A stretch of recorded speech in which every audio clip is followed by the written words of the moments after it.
Hi, my name is Daniel Voth, and these are my 5 new techniques. This is the first one that I'm trying. This is Kahoot.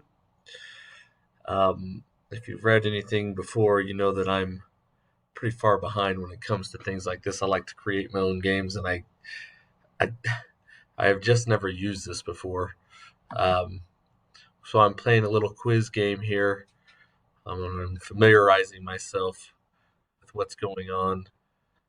Um, this one's about glowworms existing in New Zealand. I actually don't know, uh, but I guessed and I was correct. Um, I could see this being used as a review for tests in class.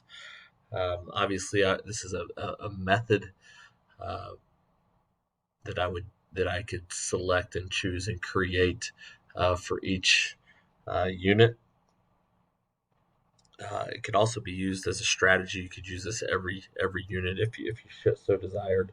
It seems like a fun way to compete and review um, with one another as a whole, or students seem like they could do this in a group with their phones. It's a fun way to prepare for tests in class. Um, Obviously, my audience is the student. I said this goes along with ISTE standards that advocate for equitable access to educational technology, digital content, and learning opportunities that meet the diverse needs of all students, and it models for colleagues the identification, exploration, evaluation, curation, and adoption of new digital resources and tools for learning. Kahoots, new technology for Mr. Voth, number one. Thank you.